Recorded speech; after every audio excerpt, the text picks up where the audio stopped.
O Cápsula está de volta. O novo capítulo do universo Matrix está confirmado.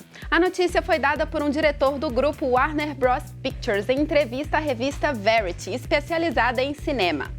Quem está responsável por produzir, escrever e dirigir o filme é Lana Wachowski, uma das criadoras da história, junto com a sua irmã Lily. E são confirmados também Keanu Reeves e Carrie-Anne Moss como Neo e Trinity. A notícia vem em ótima hora, pois em 2019 Matrix completou 20 anos do seu lançamento, tornando-se um marco do cinema mundial por uma trama que engloba religião, filosofia, cyberpunk, kung fu, ficção científica e muitos efeitos especiais. Então hoje na nossa resenha vamos conversar sobre as características desse longa de sucesso para a cultura pop. Está aqui comigo o Braulio, estudante de cinema. Bem-vindo ao Cápsula, Braulio. Obrigado, Carol. Então, me conta, você gosta mesmo de Matrix, né? Gosto. Já viu tudo, já viu as coisas lá do universo expandido? Já vi o background da história, né? Que foi a Animatrix, já vi. Mas, seguinte, segura aí o papo, vamos falar disso mais pra frente, porque primeiro acho legal a gente começar apresentando um pouco o roteiro da história, né? Porque a trama, né, acompanha o Neo, que é o personagem, né, do Keanu Reeves, que é um hacker de computador, e ele tem a vida dele transformada quando ele encontra com o Morpheus e a Trinity, né? Aí que a coisa começa a pegar pra ele. Sim, ele sai de um, vamos dizer assim, de um nerdão, né, de computador, hacker de computador, pra seguir na jornada do herói. E tem todo aquele lance envolvendo do escolhido ser ele ou não, do Morfeu acreditar que ele é o escolhido e tal. Então é bem a jornada do herói, só que com vários gêneros ali, bem como você falou. Tem o universo um pouco do cyberpunk, um pouco da ação, do kung fu.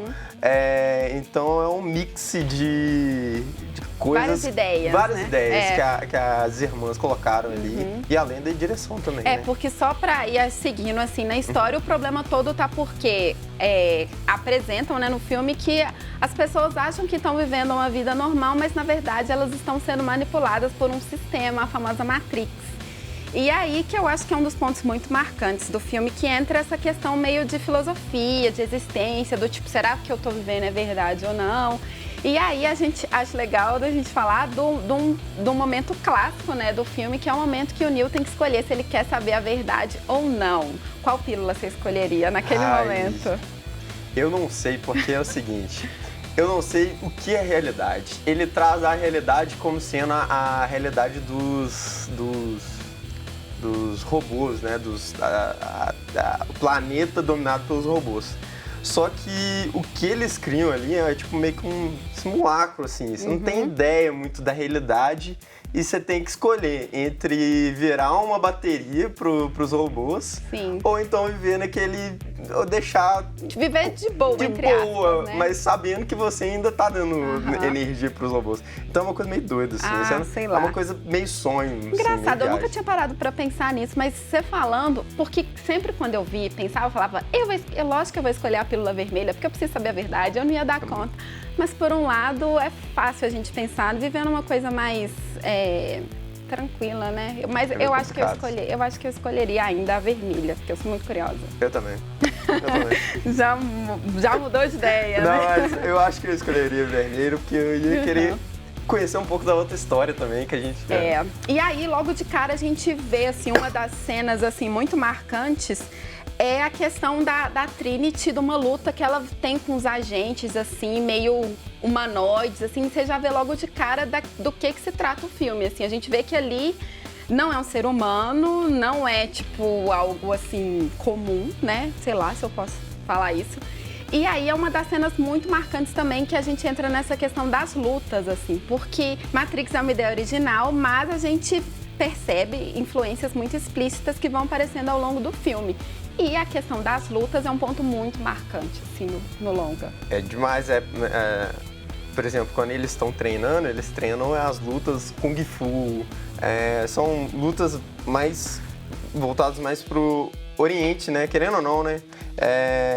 Eles têm vários tipos de lutas lá, mas o Kung Fu é muito presente no filme.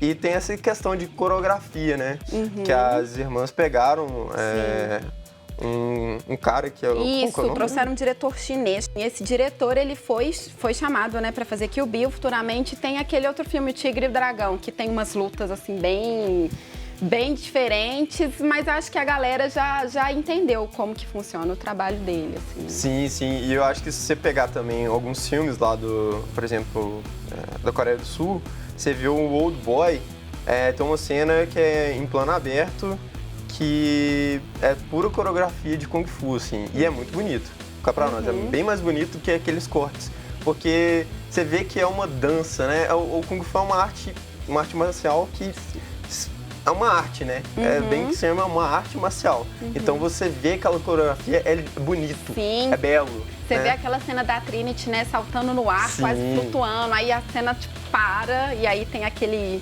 movimento giratório, assim, é um negócio assim muito, muito bonito, é legal de ver. Que também é uma grande, um grande marco do filme, que eles colocaram essa câmera em slow, que vai captando quadro a quadro, assim, girando, enquanto a pessoa está se movimentando bem devagar, né? Porque no Bullet Time você vê, tem outro momento clássico também, é de quando o Neo ele vai para desviar justamente das balas, assim. Exatamente. E foi uma ideia copiada por diversos filmes depois.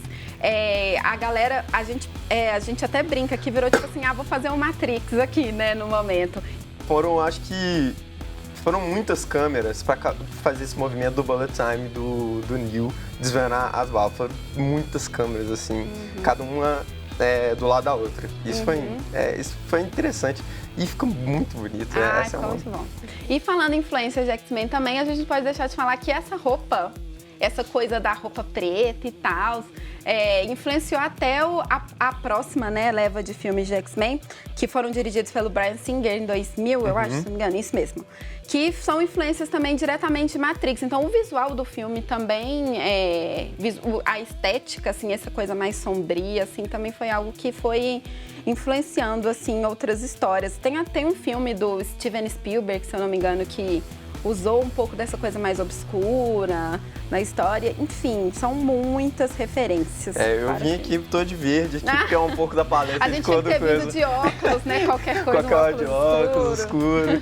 Mas é interessante que ele constrói, porque como o filme é um pouco sombrio, querendo ou não, é sombrio o filme, porque a Terra está dominada pelos robôs. E não tem o Sol não consegue chegar na Terra. Então, ele criou esse clima sombrio justamente porque até na Matrix, você pode ver que é um pouco sombrio, um pouco meio amarelado, meio verde, para retratar que aquilo tá meio distoante da realidade. Você fica pensando assim, nossa, essas cores aqui não estão...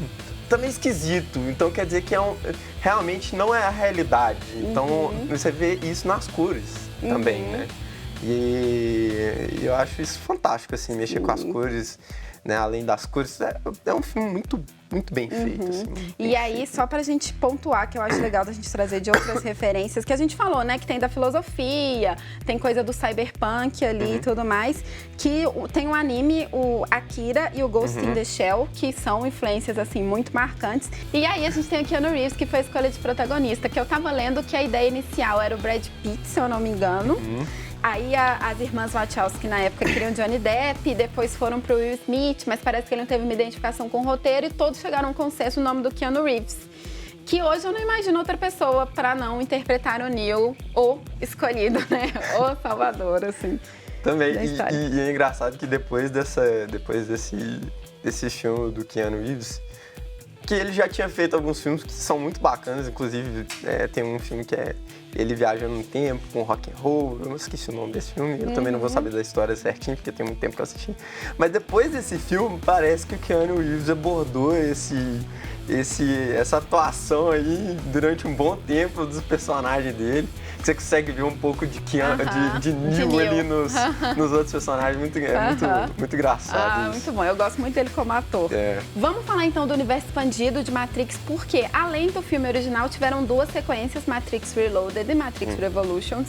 Algumas pessoas não gostaram muito dessa sequência, mas um ponto positivo que eu acho no Reloaded é que trouxe algumas questões do primeiro filme do tipo, mostrou lá a cidade onde os humanos ainda estavam resistindo, é uma coisa legal, assim, e o Revolution... Zion, né? Isso, tipo, encerra o que tava solto, assim.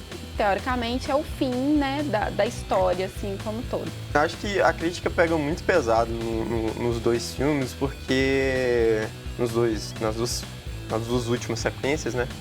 Porque o primeiro filme, ele foi muito grande, né?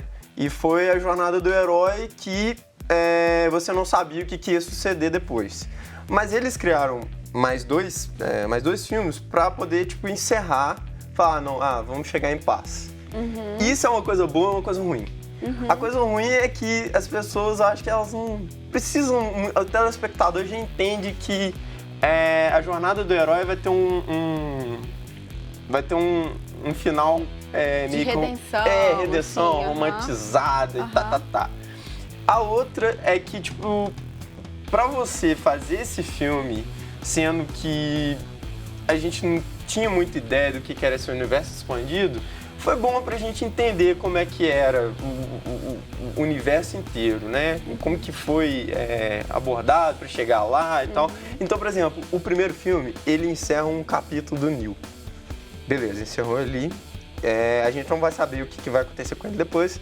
Os outros dois foi mais pra complementar a história do universo, pra você entender um pouco mais do universo que estava se tratando. Porque você joga esse filme na década de 90, né? No final da década de 90, sendo que realmente havia os animes cyberpunk e tal, anteriores, mas você fica, assim, pro pessoal que geralmente não tinha muito essa base, referência dos animes que foram trazidos, assim, era mais difícil, né, querendo ou não. E aí é só pra gente encerrar, assim, nossa resenha, essa ideia também foi trabalhada em Animatrix. Qual que é o mote, o roteiro dessa parte do universo de Bem, o Animatrix, são vários filmes, né, mas que cada um com seus personagens e tal, mas conta um pouco da história de como se desenvolveu para chegar no Matrix, no primeiro filme.